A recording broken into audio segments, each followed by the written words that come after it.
Hi, welcome to Let's Talk. This is John Kane. I am the show's host and producer, and I'm happy to be here as always. I've got an interesting show today. We've got a guest who hasn't been on our show for a while, Leon Su, who is the foreign minister for the Kingdom of Hawaii. Last time you were here was 3 years ago, almost to the day. That's right. And you came in with Lico Martin and Laulani Teal. Yeah. And and in fact, we participated in an event that in the city at that time, and I was responsible for helping to bring not only a councilman from the Seneca Nation, but an official document from the Seneca Nation acknowledging and recognizing the Kingdom of Hawaii. Oh, well, thank you. So, well, I didn't realize that. Yeah. Okay, well, thank you for doing that. So anyway, you reached out and let me know that you were in town, and we thought this would be a great opportunity to catch up and find out. For those who look, I've covered this story quite a bit on this show, and look, you can go right back to, remember Paul Harvey? Yes. Remember Yes. Paul Harvey? I remember that. Oh, Paul Harvey. Yeah. Now you know the rest of the story. It's a classic. He was he actually did a great piece on this. That's right. He did. But it's really hard to find online. I don't know if you ever tried to find it. No, I haven't. But Paul Harvey did the rest of the story, and he told the story about how Hawaii is essentially and legally an illegal occupation, and that there was never an annexation treaty, a legitimate annexation treaty. It has been it was a nation overrun and taken by force, although it was considered somewhat a bloodless coup. But I don't know that there's ever any such thing as a completely bloodless coup. But so the United States would not only illegally occupy the Kingdom of Hawaii and essentially claimed to have overthrown it by throwing support behind a coup, essentially, that claimed that the Kingdom of Hawaii was no more and that it was now the Republic of Hawaii. And to make a long story short, ultimately the United States would claim the territory, put a huge military presence on it, then would claim it and make it one of the states of the United States. Now, years later, they would apologize for it. They would actually do an interesting part of this story is they would actually do a joint resolution of Congress apologizing for what they acknowledged was an illegal act. Now, this is a joint resolution of Congress, mind you. Now, the significance of that is when some of the folks in Hawaii were trying to use that joint resolution of Congress as evidence on a land issue, the Supreme Court said, oh, no, a joint resolution of Congress has no legal authority. Right. However, the crazy part is the way the United States claims to have annexed the Hawaiian Islands was through a joint resolution of Congress. It wasn't through the legitimate process of an annexation treaty and a 2/3 majority of the Senate to approve it. They did it through a simple majority, joint resolution of Congress. So the whole thing has been fraud from the very, very beginning. And I think in the last 30 years, essentially since that, what led up to that joint resolution of Congress, the apology resolution, has sparked more of an effort from not just a few marginalized people who were always resistant to the annexation and the claim as an American colony and statehood, but now it's a very legitimate and sizable movement that has said no, the Kingdom of Hawaii did not cease to exist. It has a legal claim to assert itself, and that's where you and many of the folks that you're working with, and you guys, and when I joined you 3 years ago, a part of what was with the event that took place here in the city was about putting on display the CUE petitions. And well, if you want to give just a brief explanation what the CUE petitions were. Okay, and as you said, the United States actually attempted to annex Hawaii several times, twice to be exact. The first time was right after the coup happened.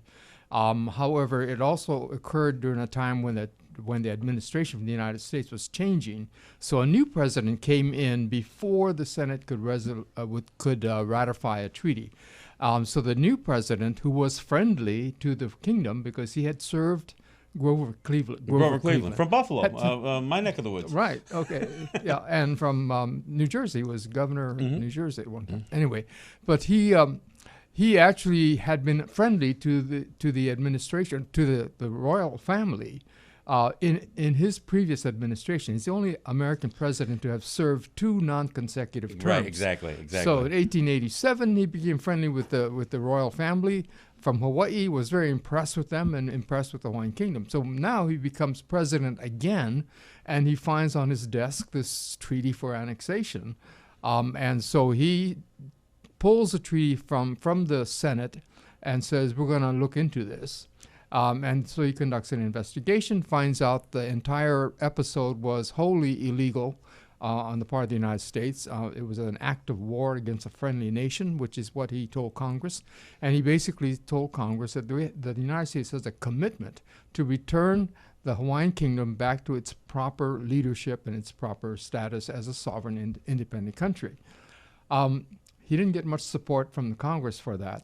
He had enough. So for those people who think that you can have a rift between Congress and the president only now, no, this has been going on for quite some time. It's historic. There always have been this kind of situations. Some of it maybe not as bad, some of it worse. This one's pretty blatant, though. Yeah. I mean, because as some of this plays out, you even have a number of again, Yes. not to get ahead of myself. So one of the things that the Cleveland does, he has the blunt. Is it Blount?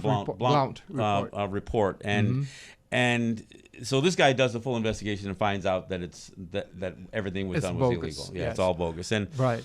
And so this is part of the craziness of it all. Is now, in order for the United States to annex land, the president has the authority under the Constitution to negotiate a treaty, and then it has to be ratified by 2/3 of the Senate. Now, Grover Cleveland pulls this bogus annexation treaty, which didn't come from Hawaii. It came from this team of white men claiming to be the leaders, the Republic of Hawaii. But one of the things that Cleveland tries to do is to negotiate with Liliuokalani, the Queen of Hawaii, saying, "Look, we want to do everything we can to make sure that things are restored to its proper form, but we don't want you executing individuals for treason." Because here's the part that people don't understand. Many of the people who were involved in this coup were white men who had become subjects, or may even born on the Kingdom of Hawaii. They were subjects of the kingdom. Right. They weren't Kanaka Maoli. They weren't the native or indigenous people there, or the original Hawaiians, but they were white men who were plantation owners in the sugar industry and various. One of them, the main characters is Sanford Dole, who that may ring a bell to many people when they think about pineapples and bananas. Yeah. But that was his cousin. So it's part of that same family. So this is the history. So. In spite of the fact that Cleveland tries to do this, he gets undermined by Congress and ultimately gets voted out of office. What happens is that Congress and the president get basically there's a crisis going on in the United States. The United States is going through a huge labor dispute. People are getting killed. And there's big strikes and things like that, and there's a big crash in the market as well. So everyone's concentrating on that. And this is just past the turn of the century. Actually, just before the turn. Of the begins just before, but ultimately 1993 to 97. Right, exactly. Yep. So during President Cleveland's term, he's preoccupied with the crisis going on in the United States, and Congress is sort of preoccupied with that as well. So nobody pays attention to giving Hawaii back, even though the United States had committed to doing so. So in 5 years or 4 years later, in 1897, William McKinley becomes elected president. Now, William McKinley is agreeable to expansion of the United States. Of course, the Spanish-American War breaks out under his regime. So he sees the advantage to having Hawaii be part of the United States because of the military or the naval base they could establish at Pearl Harbor. And they had already been planning on it, which was part of the reason for the coup d'etat. Anyway, So so there's financial interest on the side of some of the powerful businessmen in Hawaii, but there's also military interest on the side of the United States. Expansionist interest, Sure. influence, and they're looking at expanding the doctrine of discovery, the manifest destiny, white man's out burden. into the Pacific, right? Yeah. And what better way than to establish a naval base in the middle of the Pacific Ocean in this ideal setting for a naval base? So that was a very seductive thing for McKinley. So he pushes forward. The Spanish-American War breaks out, and all of a sudden this naval base becomes very important, and that's the start of Pearl Harbor. So they build that up. The thing about the Spanish-American War is that war was over fairly soon. It was like maybe a month or so after it was declared, it was over. But the Filipinos thought that they were now liberated from the Spanish. Well, because people may not be familiar, basically the Spanish-American War is the United States trying to push Spain out of the Western Hemisphere, out of its colonial aspirations, basically, and out of the Western Hemisphere. So and then into the South Pacific as well. Right.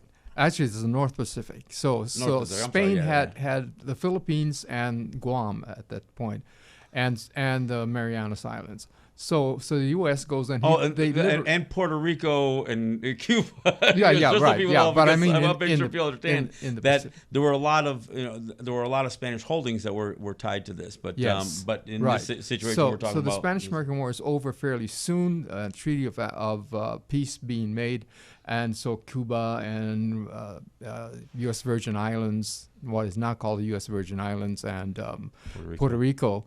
It'll get turned over to, and so does the Philippines. Filipinos think that now they're liberated. They've been fighting a war of liberation against Spain for years, and they think they're now liberated. And America says, no, now you are our colony.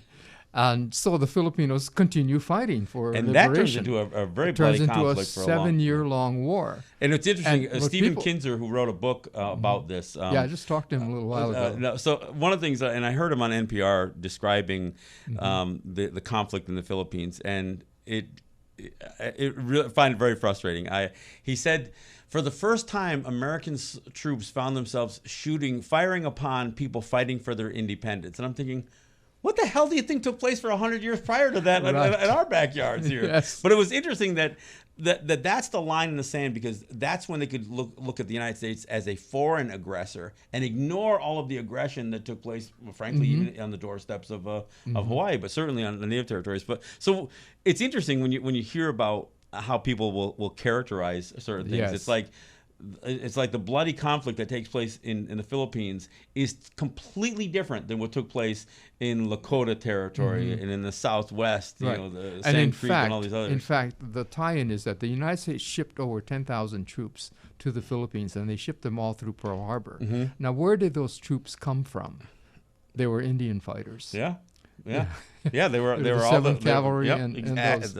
Some of the same people. Right, and they sent them, and this is why the war was so vicious in the Philippines. Well, and keep in mind, the massacre at Wounded Knee only took place in 1890.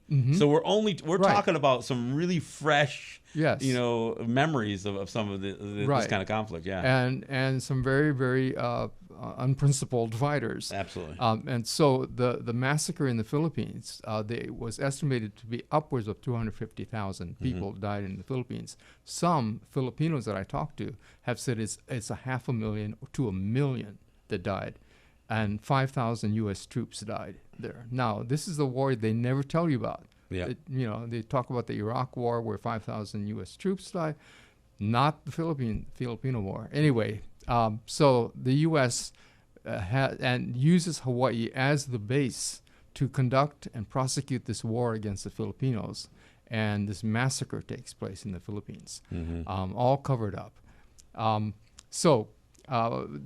U.S., the Queen Liliuokalani, who decided not to repel the invaders in 1893, did a wise thing, because we saw what happened with the Philippines 5 years later. Put it bluntly, she averted a massacre in Hawaii. Right. Yeah. She stood down and decided not to provoke the United States anymore, or not to provoke them at all, and actually understood her international law and said this diplomacy will take care of this, which it had 50 years earlier when another situation had happened. And the king at the time relied on international diplomacy and won, and the Hawaiian Kingdom was returned back to its proper. Well, and it's worth standing. noting that in the run up to even this coup, the Kingdom of Hawaii was recognized internationally and had embassies and consulates in I think 100 other countries or close to 100. Yes, yeah. And so in fact it was the only non-European colony, essentially, or country, recognized by the international community, which was dominated by Europeans, by the way, but still. Well, which is an interesting topic because actually we never were a colony either. No, but what I'm saying is that I don't mean you were a colony, but all of the nations that were recognized were usually previous colonies. So you never were a previous colony, yet you were accepted into the family of nations, so to speak. Right, and on the basis of what you talk about, which is the Christian doctrine of discovery. Hawaii became a Christian country before anybody really realized what was happening, and all of a sudden, the European countries like Great Britain and even America could not claim the doctrine of discovery over Hawaii. And the king of Hawaii at the time, Kamehameha III, was smart enough to push the issue and said, "You have to recognize us because we are a Christian country." It's crazy. And that's the hoop you had to jump through, right? So 175 years ago, he sends a group of emissaries. This is an article that was written for a UN news magazine. It was published earlier this year in January, in their January issue. And it's celebrating the 175 years of independence of Hawaii. And this in 1843, King Kamehameha III sent emissaries to Great Britain and to France to talk to them about recognizing the Hawaiian Kingdom as a sovereign, independent state, and no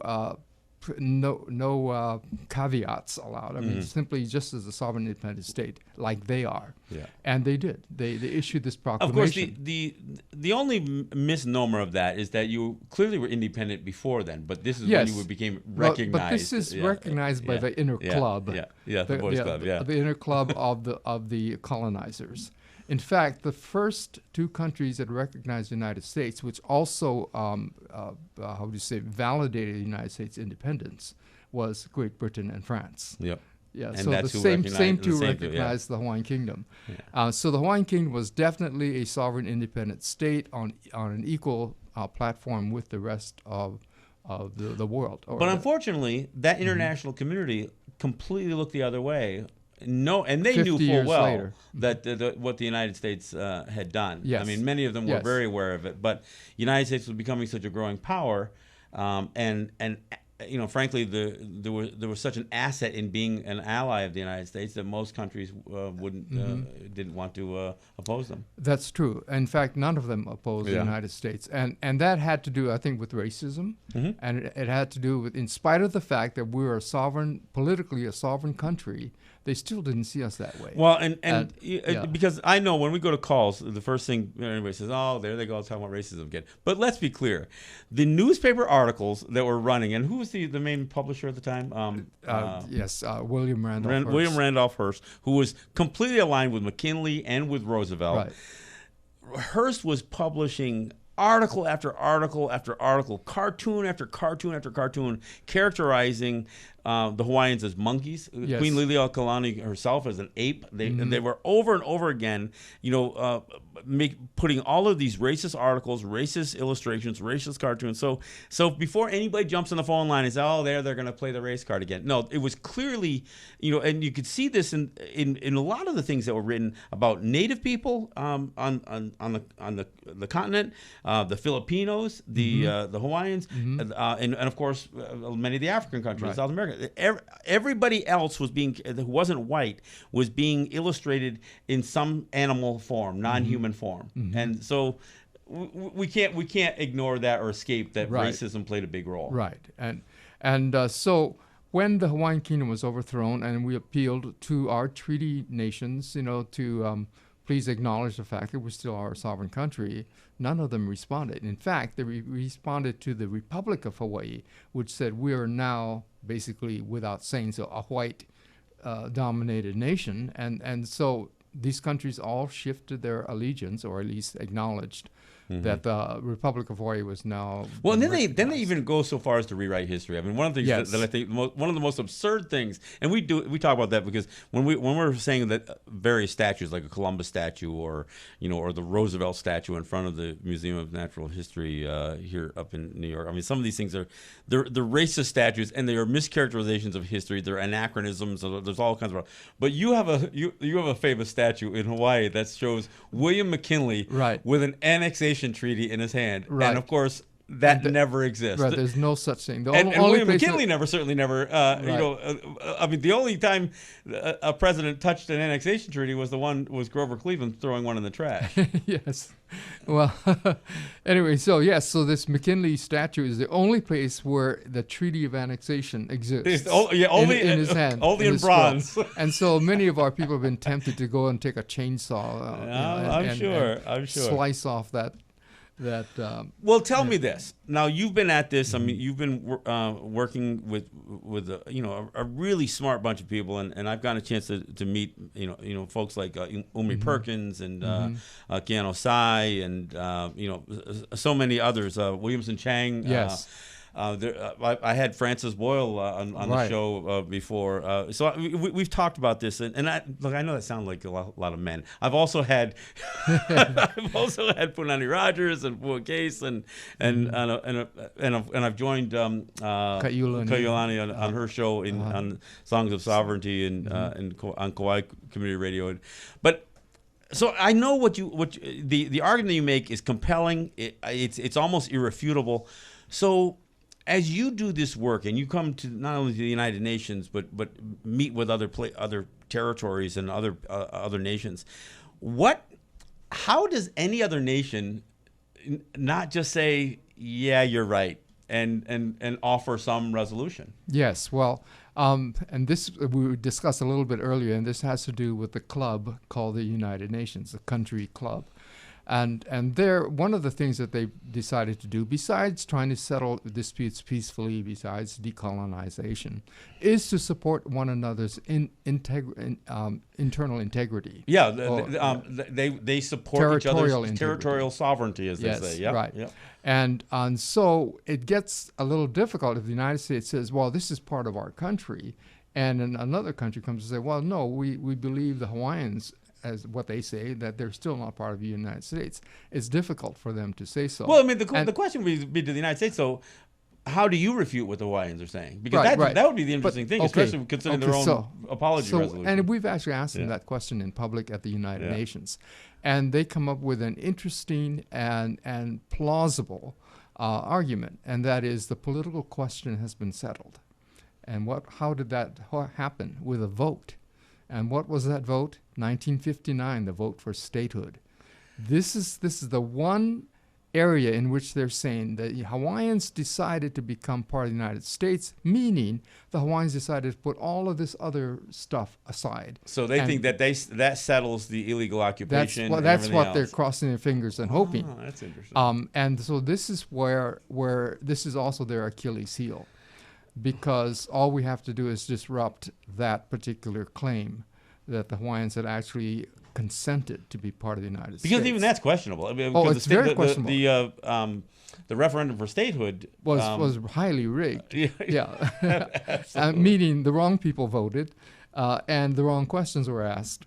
Or the wrong question was asked. Yeah. There was only one question. But anyway, so this is where the United States is very vulnerable, and it was really interesting in finding out where they actually exactly stood. And we found this out in 2010 at a conference at the United Nations when the U.S. was asked, the State Department's legal team was asked directly, can you provide evidence that there is that the United States lawfully took over, acquired Hawaii? That's interesting. That would be their best argument. Yeah, they said the legal question is not the problem. The political question has been settled. So, okay, so that gives it, and actually gives us tremendous hope because we can undo that political question. And this is what I've been working on the last 10 years, actually. And we're getting very close, extremely close, so that all we have to do is ask a question from the General Assembly of the United Nations. Can you explain the procedures that the United States went through to acquire them? Yeah. But it's not even that. Basically, what we're saying is the United Nations passed a resolution in 1959 accepting the United States report that the Hawaiians had exercised their right to self-determination by choosing to become part of the United States. So we're basically going to ask for a review of that report. And see, the problem is within U.S. law, they have certain legal principles and legal doctrines that allow them to deem something legal just because they got away with it. I mean, and in fact, Justice John Marshall, going back to the doctrine of discovery, in Johnson v. McIntosh, makes a reference to the idea that the United States was proposing that discovery, the discovery doctrine and discovery itself was the same as conquest. So Justice John Marshall says, however extravagant the pretension that that converting an inhabited land to converting the discovery of an inhabited land to conquest may appear, if you can assert it in the first instance and then sustain it, it becomes law and it becomes unquestionable. Yes. And there's this whole past practices doctrine. And in fact, many Native peoples who have had land claims issues, and including, again, the famed Ruth Bader Ginsburg, has made comments that said, no, I don't care whether the land was stolen or not. The idea of disrupting what has become practice, which is the municipalization of various lands, and to disrupt that would be too disruptive. So whether it was based on theft or fraud or anything else, they'll throw money at it, to settle something. And of course, that's where you guys have probably and this is where the difference is, because that Johnson v. McIntosh actually refers to indigenous peoples and their lands. We're talking about a sovereign country and its territory being taken over by somebody. But it's not that different, because sovereign recognized country, recognized as an equal. It'd be like the United States going and saying Great Britain is now part of the United States. But again, prior to the Johnson v. McIntosh case, you did have the United States recognizing the Six Nations, recognizing that our land was ours. Yes, but I'm talking about a recognized sovereign No, state. I understand. Recognized by the international community. I get that. Yes. Yeah. No, I get that. And by the United States as well. Yeah. So there's a difference here in the stature or the level of recognition. Well, and that's why for those of us who are country, fighting for some of these things here on the continent and are trying to assert much of the same things, we look to you, to the fight that you're doing, because we think that you do have not only a valid claim, but much of what has been done to the Kingdom of Hawaii was done actually even more recently than what was done to us by and large. So we look to what you're doing, and we applaud. Many of us applaud what you're trying to do, and we also see how quickly it is they attempt to undermine it. Look, we're at the bottom of the hour, so here's what we're going to do. We're going to take a break. I'm going to go out on a song here. When we come back, I'm going to take some calls. I got a few other comments I want to get exchanged with you before we do. Just so people know, the number to call in is 212-209-2877. That's the number to call to be a part of this show. You can feel some questions to Leon Su or to myself, and we'll do that when we come back. This is John Kane with the Foreign Minister of the Kingdom of Hawaii, Leon Su. This is Let's Talk.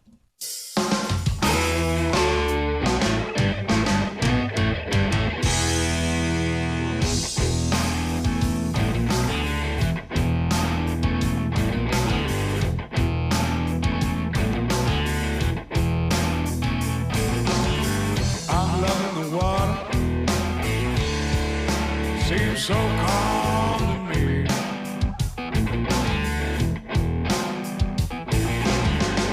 Loving the water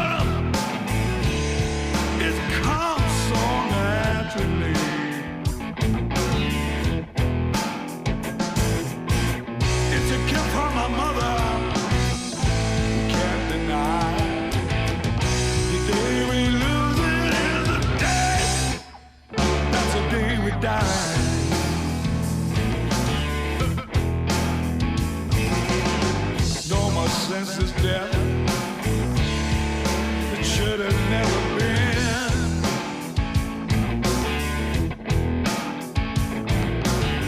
No more senseless death, drinking water that's not clean.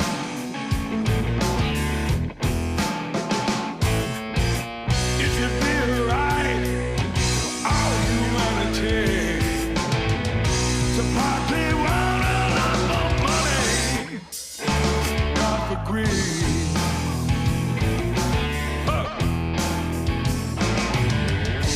What have we done? Put poison in the heart.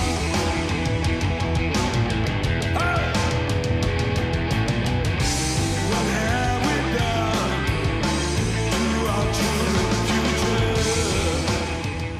future?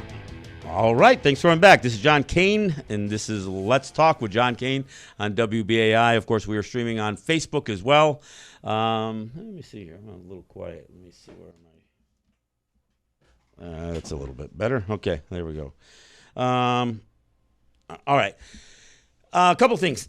Next week, excuse me, June 27th at 7 p.m., I am hosting another event at the Brooklyn Commons. I've got my good friend Jeff Doreen coming back with his good friend and my new good friend Laura Kuji coming in.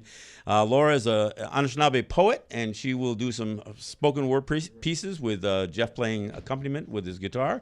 And then Jeff has translated Beatles tunes into Mohawk, Gonyogeha, and he will perform Beatles tunes in Mohawk. And of course, you may have heard some of the carts that have been played. He's done Blackbird and Across the Universe and a bunch of others. But so Jeff they'll join us on our show next week, and then we will be doing an event downstairs at the Brooklyn Commons at 388 Atlantic Avenue in Brooklyn, New York. That's 7 p.m. Again, June 27th. It's a free event, although we do put out a donation basket that usually helps cover some of the expenses of the performers, as well as a donation to WBAI. So it is a WBAI event, and I am a WBAI host. So I hope you'll come out and enjoy this a special evening, because it's a unique opportunity to hear a type of entertainment you probably never heard before. Because what happens is you know the lyrics, you know the Beatles words to the songs. So when you hear it covered in Mohawk, you automatically can make a direct connection to the Mohawk spoken word or song word to the English word. So it's a unique opportunity. And Jeff is a language teacher as well as a musician. So it's a great night. This is Jeff's third time coming out. Second time he's come out with Laura Kuji. So I'm very much looking forward to that. It's June 27th. That's next Thursday at 7 p.m. downstairs in the Brooklyn Commons. I also want to mention that this weekend I'm going out to Pittsburgh. I'm participating in an event called the Ohio to Ocean, which is Ohio is the Seneca word, or actually Mohawk word, depending on how you want to frame it, I guess, word for like a good river. That's the Ohio River, right? It's called that, right?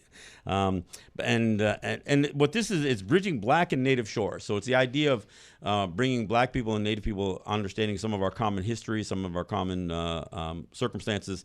And I'm going to speak about the doctrine of discovery at that, since there are no two people in the Western Hemisphere that have been more impacted by the doctrine of Christian discovery than Black people who were enslaved, as a result of it, and people who have lost their lands as a result of it. So I'll be doing that this weekend. I'm speaking on Sunday, and that's in Pittsburgh. If you want to look it up, it's Ohio to Ocean. That's the event, and I'll be heading out there this weekend. All right, my guest in studio is Leon Siu, and he is the foreign minister for the Kingdom of Hawaii. He's been doing some great work on trying to educate about the true history, the debacle that is the United States' claim to the Kingdom of Hawaii and its territories, which and we could spend hours talking about, because even the territorial claim is confused, because that's not laid out very clearly, even even in their so-called resolution. But I do want to go to the calls, since we are a talkback show, and I'm hoping that some of the listeners may have a couple of good questions that could lead us down maybe a couple of other wormholes here. So let me go ahead and go right to the calls. Caller, you're up first. What's your name and where are you calling from? Yes, greetings, John. Long time no talk to. This is my hat in the cave. A quick aside, I believe WNYC reported that it's the first indigenous poet laureate. So I'd like to hear, as I try to catch up with you and tune back in, I'd like to hear a future program information on that. But have at least a couple questions for the brother. First of all, as I'm off the air, please spell his last name also. I'd like to know if there are any plans, because as I was listening to the history, I had to take care of some other things. So I'd like to know if there's any plan to do some sort of a book, even if it's a pamphlet, and really get out the word.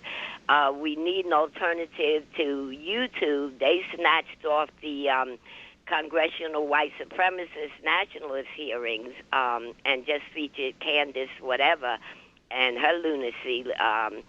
But my question regarding the subject and the talk of the program is I'd like to know if he heard, I think his name is pronounced Camus. He does on CNN United Shades of America, and he did a whole program on Hawaii. Very interesting. That's Kamal Bell. Or do you know Kamal Bell? Yes, Kamal Bell. Thank you. Yeah. I'd like to know if he saw it or will he see it, and his thoughts on it.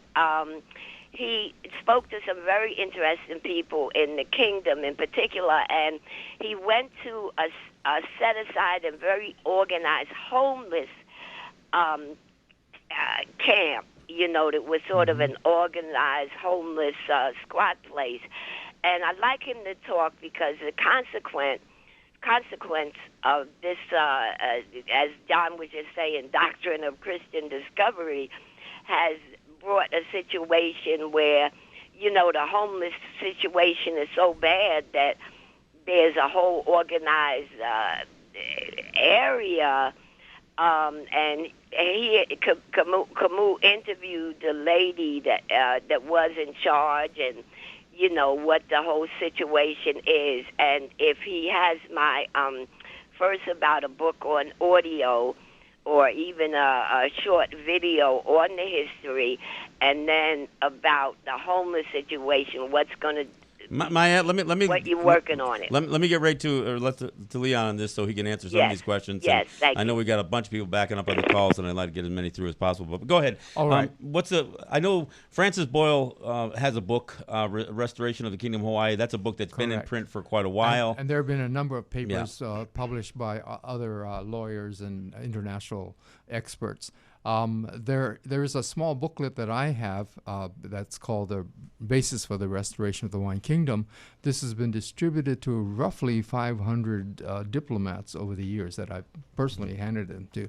And this actually clarifies in their minds what the situation is. I don't know of anything right now that is, it's something that we need to write, a real good explanation about what's going on. What we've been doing is waiting off until we can report a little bit more about our plans for the future. That is, it's good and well to talk about what happened, but what are we going to do about it, and what are we doing about it now? And it's also helpful to get a little bit more substance to the commitments from other nations that you've been working on too, I would think. Right. Yeah. So spell your name for the listeners. My last name is spelled S-I-U. S is in Sam, I-U. Okay. Mm-hmm. And Leon. Yes. Leon is in Leon. So yeah. Right. Now her other comment about the homeless camp. Yes, there are several like that are organized quite well by the people who are homeless. And the woman she's referring to, her name is now it just slipped my mind. Twinkle Borgia. Okay. And so she has done a really fabulous job of being a good mama to this group of people that have been homeless. Now, the situation of homelessness in Hawaii is actually quite severe because of, again, the exploitation that's going on with Hawaii being such a wonderful place for people to want to come to, that there's been a lot of land speculation. And Mark Zuckerberg comes to mind. Oprah Winfrey comes to mind. Right. And of course, let's not leave out the military's presence there. Yes, right. 22% of the island of Oahu is military. And so there's been a high premium on the lands, meaning local people can't afford to live there anymore. It is gentrification in a way that most people can't even imagine. Yes. And so there is a tremendous amount of homelessness. by comparison to any place else. Sure. But it's not only homelessness, it's just this incredible pressure on the local population. Even those that are not homeless are just barely hanging on and scratching out a living. Meanwhile, multimillionaires or billionaires come and buy up huge tracts of lands and claim that it's theirs. And things like that. So it actually puts this tremendous strain on our resources. Yeah. All right, let's go to another caller. We could spend hours. Oh, by the way, the laureate poet laureate is Joy Harjo, and I don't know. I'll see what I can do to try to perhaps get her on the program and see what her thoughts are. Joy's been at this for a long time, and so she's been recognized as a U.S. poet laureate, only one of 23. So that's what Maya was talking about. All right, caller, you're up next. What's your name? Where you're calling from? Hi there. My name Elle from Long Island. Hi, Elle. How are you doing? Thank you. Oh, I'm fine, and I thank you for such a wonderful program. I thought of something, and perhaps if I had more time, it may be more succinct. But this is my idea on what's going on, and then I will follow with a question. It'll be quite brief. I listened to Dr. Michael Hudson and his book of Super Imperialism, and I note that there's not a place in this world that we know that a treaty has not been honored, or a place where the people have not been stolen and enslaved. I think you mean land. I think you mean where a treaty has been honored. They have not been honored. Have not. Yeah, right. Okay. Yeah, okay. where I said where it has not been honored. I'm sorry if I didn't make that clear. So, that being, there are so many peoples in the world that have suffered great injustices, as Hawaii is fighting and struggling and demanding its rightful place in this world. Would it be advantageous, no matter how small or how large the nation of peoples may be, but to pass the information around? It may take some years. Pass the information around, collectively come together and demand and be willing to, number one, stand with one another. I know that, America, when you look at it, it's a small place in comparison to the rest of the world. Elle, if you would, I'd like to get to one more caller, so if you could kind of get to what... Okay, as El Haj Malik Shabazz had stated, take the plight to the UN, take the plight to the world. Unite the world in regards to the inequalities that are being perpetrated on us all. Well, and I think that's what Leon and others have been doing. The problem is that the UN itself is such a boys' club, as you described. Yes. So it's oftentimes very, very difficult to get any much in the way of response. Yes. I mean, you can get lip service, mm-hmm. but and you can get genuine concern as well. But as far as any real action, it's very difficult. Because of these country club members who support one another. Mm. Now, that's not to say that it's hopeless, because there is great hope, because the United Nations, although the original members are 51 original members, there are now 193. Many of them have come up through the ranks, so to speak. They've fought their way. Some of them have been decolonized. Yes, right. So most of them have been 80 or so of them have been decolonized. Others have fought for their independence and gained it. So they're hard fought. So most of the countries in the United Nations actually have a strong empathy toward those countries and those peoples that are still struggling. Security Council is so very tough. Yes, but you avoid the Security Council and you can go to the group itself, the General Assembly. So this is something. It's a good plan, and just to let you know, we are working together. Many countries have, or people aspiring for independence, aspiring for sovereignty, are working together, and we're communicating with each other. All right, let's well, probably our last caller. Caller, you're up next, and you're up last. So, what's on your mind? What's your name? Where are you calling from? Steve from upstate New York. Hey, I Steve. was calling about. Forgive me if I don't know. Was it the Polynesians that went to Hawaii, or Hawaii went to Polynesia? It's the Polynesians that went to Hawaii, and we're all one people in the Pacific as far as the Polynesian people. And they were uninhabited volcanic islands at the time, right? Yes. Well, the original peoples probably came from Southeast Asia, but then the Polynesians came later and settled. Settled. Yeah. Amazing journeys and amazing water people. But the other thing is the kings. I was watching that George Clooney movie where the descendants of kings had these large swaths of land, and they were basically selling them off for profit. Right. I mean, is that any better than what the white guys are doing down there? They're selling off for profit. I mean, is it the same thing, or is it just me? You're giving these large lands to a king, and how did the king get his power? Was he elected, or was it by brute force that he took over? Yeah. Okay. Well, the king inherited all those lands from his forefathers, and when the King Kamehameha the Great united all the islands, then all the lands became under him.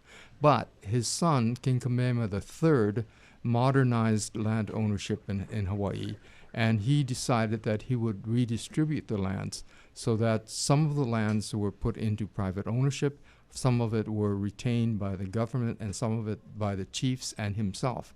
So it's a modern type of ownership, but it's also governed under biblical law. That is, so allodial titles and inheritance and things like that are very important. So the lands themselves have been locked into sort of a westernized biblical legal framework. But what happened was that when the United States came in and took over and the speculators came in, they ignored all of that and they installed their own definitions of land ownership and started to sell off to the highest bidder. So much of the land today is controlled by what we would consider foreign powers. Sure. Well, and of course we could go. I mean, again, we could spend hours on this, and we'll have to have you come back because there are lands that are still held as considered crown lands. Technically, yes. And yes. that's still. It's almost a battle within the battle, so to speak. Right.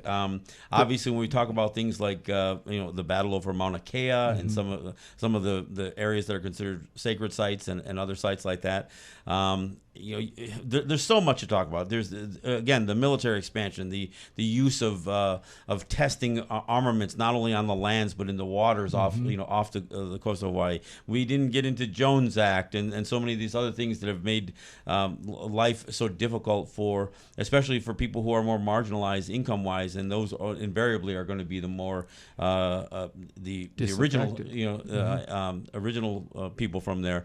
There's so much more we can talk about, but again, time whizzes by. I thank the callers that call, and I want to thank you for joining me. Thank you. Again. It's been my pleasure. And we'll have you back, even if it's only by phone. I know you're not in New York all the time. And from here, I go to Geneva, by the way, to work at the Human Rights Council to continue to press for our issues. Well, good luck there, and we'll continue to stay in touch. Thank you. Leon Su, who is the foreign minister for the Kingdom of Hawaii, doing some really great work that me as a native person fighting for our own distinction, I follow your struggle very, very closely because I think we support each other in this thing, and it's kind of the same battle. So again, I want to thank you. We'll go out with another Murray Porter song, and we'll be back next week. Yep.